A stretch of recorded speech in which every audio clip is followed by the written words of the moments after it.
दोस्तों, आप लोगों के मन में कई बार ये प्रश्न आया होगा कि आखिरकार ये माइग्रेंट्स क्या होते हैं और रिफ्यूजीज क्या होते हैं, दोनों में क्या डिफरेंस है। पाकिस्तान से बहुत सारे लोग माइग्रेंट्स कहें या रिफ्यूजीज कहें उनको, कि वो भारत के अंदर आए हैं और क्या उनको राइट्स हैं, उनके बारे में आज हम लोग बात करने वाले हैं। ये जो महिला आप लोग देख रहे हैं यहां पर 50 साल इनकी एज है और जब ये अपनी स्टोरी को कहती हैं कि मेरे हस्बैंड जो है वो रोजाना स्कूटर पर दिल्ली के अंदर दिल्ली जल बोर्ड से यानी कि पानी लेने के लिए एक बकेट जो है अपने स्कूटर पर लगा रखी है और रोजाना पानी लेने के लिए वो काफी दूर जाते हैं और पानी लेकर आते हैं। पहली बार इनको वोटिंग के राइट्स दिए गए हैं। ये पाकिस्तान के रिफ्यूजी हैं। मैं रिफ्यूजी वर्ड यूज करूंगा, कहां पर माइग्रेंट वर्ड यूज करूंगा, मैं आपको क्लैरिफाई करूंगा इस चीज के बारे में। लेकिन यहां पर इनके हाथ में एक डॉक्यूमेंट है और ये डॉक्यूमेंट कोई आम डॉक्यूमेंट नहीं है। ये डॉक्यूमेंट है इनके सिटीजनशिप का। और दिल्ली के अंदर जितने भी माइग्रेंट्स थे या रिफ्यूजीज थे उनको इंडियन सिटीजनशिप दी गई और उस बेसिस पर बहुत सारे लोगों को, लगभग 50% लोगों को यह आइडेंटिफाई किया गया कि इस बार उनको वोटिंग राइट्स भी दिए गए हैं। उनमें से एक ये महिला है जिनको ये वोटिंग राइट दिया गया है और इस बार खुश है कि दिल्ली के अंदर जो है वो वोट करेंगे, मतलब भारत के अंदर रहते हुए पहली बार इनको वोटिंग के राइट्स मिले हैं। और इसी टॉपिक पर आज हम लोग बात करने वाले हैं। दिल्ली के अंदर 5 फरवरी को अब वोट जो है वो पड़ने वाले हैं। दिल्ली की राजनीति वैसे ही बहुत गरमाई हुई रहती है, काफी गर्म राजनीति दिल्ली की होती है, क्योंकि दिल्ली दिल वालों की है ऐसा कहा जाता है और वहां पर वही राज करता है जिसके पास में दिल होता है। Why Delhi votes is so precious for Pak refugees. तो यहां पर एक वर्ड यूज किया गया है रिफ्यूजी का, और रिफ्यूजी वर्ड क्यों यूज किया गया है उसको हम लोग क्लैरिफाई करेंगे। लेकिन खास बात है कि रिफ्यूजीज के लिए क्या फैसिलिटीज है उनको हम लोग देखने वाले हैं। दोस्तों, आप लोग को पता होगा कि हमने 75 डेज का हार्ड चैलेंज लिया था। 75 डेज का हार्ड चैलेंज, ताकि आप लोग पोर्नोग्राफी से कैसे बाहर निकल सकें। और जैसे आप लोग पोर्नोग्राफी का जो एडिक्शन आपको हो रखा है, जैसे आप उससे बाहर निकलते तो आपको बाहर की दुनिया नजर आती है कि वाकई में हमको क्या चैलेंजेस फेस करने हैं, हमको क्या लाइफ के अंदर अचीव करना है। तो 75 डेज का चैलेंज हमने लिया, 100 डेज का चैलेंज लिया, जिसको 3 लेवल्स के अंदर हमने कंप्लीट किया। दोनों में से किसी भी चैलेंज को आप कंप्लीट कीजिए। मेरा यह मानना है कि आप लाइफ के अंदर बहुत कुछ अचीव करेंगे अगर आपने इन चैलेंजेस को कंप्लीट किया। क्योंकि देखिए क्या है कि आप लोग अभी एडिक्शन में थे, पोर्नोग्राफी आप लोग देखते हैं, आप लोग इसके जो साइड इफेक्ट है वो शायद आप लोग अभी इसको अज्यूम नहीं कर पा रहे कि क्या साइड इफेक्ट होते हैं। एक्चुअल में क्या होता है कि आप अपने टारगेट से दूर हटते हुए चले जाते हैं, आपको सक्सेस हासिल नहीं होती है, एग्जाम को क्रैक नहीं कर पाते। रीजन क्या है कि आपका फोकस कहां पर है? पोर्नोग्राफी के ऊपर है। इसलिए मैं चाहता हूं कि आप लोग 75 डेज का हार्ड चैलेंज लें, 100 डेज का हार्ड चैलेंज लें और इस पोर्नोग्राफी की बैड हैबिट से आप बाहर निकले। क्योंकि जो रिच माइंडसेट वाले लोग होते हैं उनके अंदर बैड हैबिट्स नहीं होती है। चलिए बात करते हैं। सबसे पहले यहां पर देखिए आप लोग, दीज आर पाकिस्तानी रिफ्यूजी। तो रिफ्यूजी वर्ड का यूज किया गया है। Who recently gained Indian citizenship will cast their vote, यानी कि पहली बार उनको वोट डालने का अधिकार मिला है और पहली बार इस कंट्री में रहते हुए वोट डालने के लिए जा रहे हैं। दिल्ली के आदर्श नगर की बात करें या फिर मजनू का टीला की बात करें, जहां पर रिफ्यूजीज ज्यादा हैं, लेकिन जितने रिफ्यूजीज हैं उससे ज्यादा उनके पास में चैलेंजेस हैं। पहली बात तो यही है कि क्या रिफ्यूजीज को या माइग्रेंट्स को भारत के अंदर शरण देना सही है या गलत है। देखिए, यहां पर हम लोग बात करते हैं इंटरनेशनल ह्यूमन राइट्स की, हम लोग बात करते हैं अंतर्राष्ट्रीय मानवाधिकारों की। तो जब भी भारत अंतर्राष्ट्रीय मानवाधिकारों की बात करता है तो भारत ये कहता है कि चाहे कोई भी व्यक्ति किसी भी देश में क्यों ना जन्मा हो, उसके मानवाधिकारों की रक्षा होनी चाहिए। इसीलिए यही सोच रखते हुए हमने भारत के अंदर जो माइग्रेंट्स हैं या रिफ्यूजीज हैं उनको भारत में आने का यहां पर जो है निमंत्रण दिया और वो भारत के अंदर आए और उनको हमने सिटीजनशिप दी। तो भारत के नजरिए से हम लोग देखते हैं कि भारत के अंदर जो इंडियन कॉन्स्टिट्यूशन है 5 to 11 आर्टिकल वो अलाउ करता है इंडियन सिटीजनशिप को लेकर, और उसके तहत ही हमने अंतर्राष्ट्रीय मानवाधिकारों की रक्षा के तहत ही हमने क्या दिया है, इनको सिटीजनशिप जो है वो दी है। तो दिल्ली के अंदर आदर्श नगर और मजनू का टीला ये जो एरिया है, यहां पर बहुत सारे लोग जो है वो रहते हैं जिनको रिफ्यूजीज कहा जा रहा है। अब ये क्या काम करते हैं वहां पर रहते हुए? जैसे मोबाइल फोन के कवर बेचना शुरू किया इन्होंने, ऑटो रिक्शा वहां पर चला रहे हैं, यानी कि जो डेली वेजेस वाले काम होते हैं ये सारे काम वहां पर करते हैं, लेकिन इनको और फैसिलिटी की आवश्यकता है। इसलिए दिल्ली हाईकोर्ट ने कहा है, दिल्ली हाईकोर्ट ने रिसेंटली कहा है कि no wonder the Delhi high court recently had a stinging remark for the government, you just give citizenship. मतलब जस्ट आपने इनको सिटीजनशिप दी है, नो फैसिलिटीज, कोई भी फैसिलिटी नहीं दी है। चलिए बात करते हैं फैसिलिटीज की। यहां पर आप एक कॉमन टॉयलेट जो है वो देख सकते हैं। रिफ्यूजीज जो रहते हैं वो उनका बहुत बड़ा कैंप है जिनको अस्थायी तौर पर जैसे ईंटों से बनाया गया है या फिर तिरपाल लगाकर उनको बना दिया गया है, और उनके लिए फैसिलिटीज आप लोग यहां पर देख सकते हो। दिल्ली हाई कोर्ट ने कई बार कोर्ट किया है कि आपने इनको क्या दिया है, यहां पर इनको सिटीजनशिप दी है लेकिन कोई भी फैसिलिटी नहीं दी है। मतलब फैसिलिटीज नहीं देना भी आर्टिकल 21 का उल्लंघन है। अगर आप मान लीजिए कि आपके पास में सिटीजनशिप है, इसका मतलब यह है कि भारत देश के अंदर अगर कोई भी फैसिलिटीज अवेलेबल है तो भारत के नागरिक को मिलनी चाहिए। अब वो चाहे रिफ्यूजी हो या फिर इंडियन सिटीजन ही हो पहले से ही, तो अब तो वो फैसिलिटी मिलनी चाहिए उसको। तो दिल्ली हाईकोर्ट यही कह रहा है कि भाई सिटीजनशिप आपने दे दी है तो एज ए उसको सिटीजन ही ट्रीट कीजिए और सारी फैसिलिटीज को दीजिए। जैसे यहां पर आप देखिए, जिस महिला की फोटो मैंने आपको स्टार्टिंग में दिखाई थी, 50 साल की उसकी एज है, वो अपने हस्बैंड के बारे में कह रहे हैं कि उसके हस्बैंड जो है वो स्कूटर से पानी लेने के लिए जाते हैं, और एक्चुअली में क्या है, ये कह रही हैं कि my vote will go to the one who exercises this right for me. मतलब बेसिकली जो इनके लिए पानी उपलब्ध करवाएगा, फैसिलिटीज उपलब्ध करवाएंगे, उनको इस बार जो है दिल्ली का वोट उनको जाने वाला है। फैसिलिटीज आप लोग देख सकते हैं, जैसे इलेक्ट्रिसिटी जो है प्रॉपर नहीं मिल पा रही है, मीटरिंग ठीक ढंग से नहीं की हुई है, डेली वेजेस है उन काम के अंदर ये लगे हुए हैं, सिलाई बुनाई करना है वगैरह सब कुछ जो है वो यहां पर लगा हुआ है। ठीक है, पानी लेने के लिए जाते हैं। बेसिकली ये झोपड़ी जो आप लोग देख रहे हैं ये नर्सिंग होम है।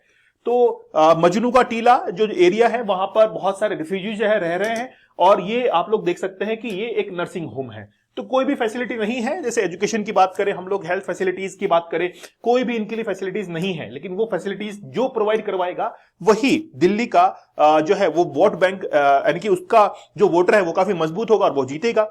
लेकिन एक क्वेश्चन ये है कि रिफ्यूजी और माइग्रेंट्स के अंदर क्या डिफरेंस है। पहले मैं माइग्रेंट आपको बताता हूं। माइग्रेंट होता है कि वो किसी भी देश से आए हैं, वो जॉब को लेकर आए हैं, वहां पे काम कर रहे हैं या फिर स्टडी कर रहे हैं, वो माइग्रेंट्स कहलाते हैं। जैसे आप ही मान लीजिए स्टडी करने के लिए किसी दूसरे देश में जाएंगे तो आप माइग्रेंट्स कहलाएंगे, काम करने के लिए जाएंगे तो माइग्रेंट्स कहलाएंगे। रिफ्यूजीज किसको कहते हैं?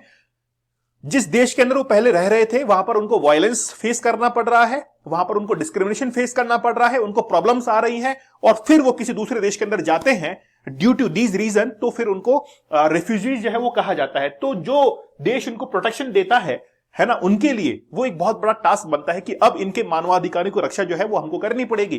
तो इसीलिए जो पाकिस्तान से बहुत सारे माइग्रेंट्स अब भारत के अंदर आ चुके हैं, खासतौर पर दिल्ली के अंदर आ चुके हैं, वो रिफ्यूजीज कहलाएंगे, क्योंकि पाकिस्तान के अंदर उनके ऊपर वायलेंस हो रहा था, कहीं अत्याचार हो रहा था, इसीलिए भारत ने उनको शरण दी। लेकिन ऐसे कौन से एक्ट भारत के अंदर है उनके बारे में बात करेंगे। What is the status of refugees in India. देखिए, सबसे पहले जो पार्टीशन रिफ्यूजीज आए थे, पाकिस्तान से आए थे, उनको हमने रिफ्यूजीज कहा। फिर तिब्बत से आए थे, तिब्बत रिफ्यूजीज लगभग 1 लाख के आसपास आए थे 1959 में, जब दलाई लामा को वहां से जो है बाहर निकाल दिया गया था। फिर चकमा और हजोंग जो कि बांग्लादेश से आए थे, और उनको भी हमने बांग्लादेशी रिफ्यूजीज के अंदर काउंट किया था। श्रीलंका और तमिल रिफ्यूजीज जो थे वो 1980 के अंदर आए थे, और आप देख सकते हैं कि तमिलनाडु के अंदर बहुत सारे जो श्रीलंकन रिफ्यूजीज हैं वो तमिलनाडु में आज भी रह रहे हैं। मोस्ट रिसेंटली रोहिंग्या जो रिफ्यूजीज आए हैं वो म्यांमार से आए हैं 2022 के अंदर। तो जो टाइप्स आप लोग देख सकते हैं रिफ्यूजीज के कि कहां से जो है रिफ्यूजीज आए हैं। जब हम लोग सिटीजनशिप की बात करते हैं तो भारत के इंडियन कॉन्स्टिट्यूशन के आर्टिकल नंबर 5 to 11 जो कि इंडियन सिटीजनशिप की बात करते हैं, और लगभग भारत के अंदर एक रहने का टाइम पीरियड है कि इतने साल अगर भारत में रहते हैं तो आपको सिटीजनशिप दी जाएगी। लेकिन उसके इतर जो है वो दूसरी बात की जा रही है कि रिफ्यूजीज की बात की जा रही है। देखिए, जब भी हम लोग एनआरसी की बात करते हैं, नेशनल पॉपुलेशन रजिस्टर की बात करते हैं, ठीक है, तो नेशनल रजिस्टर फॉर सिटीजन्स की बात करते हैं, तो इसको कई बार अमेंड भी किया गया है एक्ट को, जैसे 1986 के अंदर किया गया है, 1992, 3, 5, 15, 19 के अंदर कि भाई भारत का नागरिक कौन होगा, रजिस्टर के अंदर जो है उसका नाम वगैरह लिखा जाता है। तो एनआरसी की जब हम लोग बात करते हैं तो रिसेंटली आप लोग को पता भी होगा कि बहुत सारा हाहुल्ला भी हुआ था असम के अंदर जब बहुत सारे बांग्लादेशी आ गए थे। ठीक है, तो एनआरसी की बात वहां पर की जा रही थी। सुप्रीम कोर्ट ने भी कई बार जो है इसके लिए ऑर्डर पास किया है ना, कि आखिरकार कौन रिफ्यूजीज होगा, किसको यहां पर शरण देनी चाहिए, किसका एनआरसी में नाम होना चाहिए। लेकिन पहले जब भारत आजाद हुआ था उस समय तिब्बत और श्रीलंका के जो रिफ्यूजीज थे उनको ही भारत के अंदर अलाउ किया जा रहा था। लेकिन फिर एक सिटीजन अमेंडमेंट बिल जो है 2019 के अंदर पास किया गया पार्लियामेंट के द्वारा, और उसमें अमेंड किया गया और यह कहा गया कि अफगानिस्तान, बांग्लादेश और पाकिस्तान के जितने भी माइनॉरिटीज हैं, चाहे वो हिंदू हो, सिख हो, बुद्धिज्म हो, जैन हो, पारसी हो, क्रिश्चियन हो, उनको भारत के अंदर सिटीजनशिप दी जाएगी।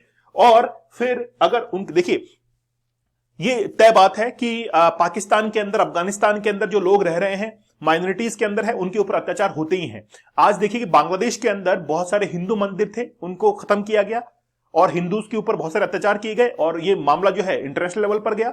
ऐसे पाकिस्तान के अंदर भी हुआ। तो ये सब मामले जो है वो चल रहे थे और इंडिया ने फिर एक एक्ट के अंदर अमेंडमेंट किया और फिर ये कहा कि अगर आपके ऊपर अत्याचार हो रहे हैं तो आप भारत के अंदर आ सकते हैं। और वही रिफ्यूजीज जो थे वो भारत के अंदर आते हैं। जैसे हम लोग अफगानिस्तान की बात करें तो अफगानिस्तान के लगभग 8,000 से 11,684 अफगान जो रिफ्यूजीज हैं वो भारत के अंदर है और भारत ने इनको शरण दी एज ए रिफ्यूजी। जैसे हम लोग बात करते हैं नेशनल इंटरनेशनल ह्यूमन राइट्स की जब बात करते हैं, देखिए अब हम लोग बात करते हैं स्पेशली दिल्ली को लेकर। दिल्ली के अंदर लगभग आप लोग देख सकते हैं कि 4.5 लाख के आसपास डिस्प्लेस्ड पर्सन है, चाहे वो भारत से ही दिल्ली के अंदर गए हों या फिर बाहर से भी भारत दिल्ली के अंदर आए हों। तो लगभग उनकी जनसंख्या जो है वो 4.5 लाख के आसपास है, एक मोटा मोटी है। क्योंकि देखिए रिफ्यूजीज का कहीं पर भी कोई भी सेंसस या आंकड़े वगैरह रिकॉर्ड वगैरह नहीं दिया गया है। काफी सर्च किया लेकिन वो कहीं पर भी अवेलेबल नहीं है, एग्जैक्ट जो आंकड़े हैं वो अवेलेबल नहीं है। ऐसे तो बहुत सारे हैं, लेकिन अगर हम लोग रिफ्यूजीज की बात करेंगे तो 42,145 रिफ्यूजीज जो है according to the reply from the land and development office at the ministry of urban development, at least 42,145 refugees from Pakistan were made to settle in these neighbourhoods. मतलब बेसिकली बात है कि लगभग 42,000 के आसपास रिफ्यूजीज जो है वो आज दिल्ली के अंदर है और उनको सिटीजनशिप लगभग 50% को सिटीजनशिप दी जा चुकी है। अब 5 फरवरी को दिल्ली के अंदर इलेक्शन होने जा रहे हैं। इनका कहना यह है कि जिन्होंने फैसिलिटीज अवेलेबल करवाई, अब देखिए यहां पर फैसिलिटीज को अवेलेबल करवाया जाना वो फ्यूचर का एक फोरकास्टिंग हो जाएगा, लेकिन इस बात को लेकर जिसने मुद्दा बनाया उसके पक्ष में ये वोट जाएंगे। तो भारत के अंदर जो रिफ्यूजीज हैं उनका वोट किसको जाएगा? जो दिल्ली के अंदर इनको फैसिलिटीज अवेलेबल करवाएगा। इसीलिए आज सबसे बड़ा वोट बैंक जो है आज इनको प्रभावित, जैसे हम कहते हैं कि इन्फ्लुएंस जो नेता है वो कर रहे हैं कि भाई वोट जो है वो हमको दीजिएगा क्योंकि हम आपको फैसिलिटीज, सभी ये बात कहेंगे, लेकिन एक्चुअल में देगा कौन? क्योंकि पहली बार ये अपना वोट जो है उसको कास्ट करने के लिए जा रहे हैं कि आखिरकार ये वोट किसको दे, ये बड़ा असमंजस में है। लेकिन जिसको वोट जाएगा वो वाकई के अंदर उसका पलड़ा जो है वो भारी दिखाई देगा।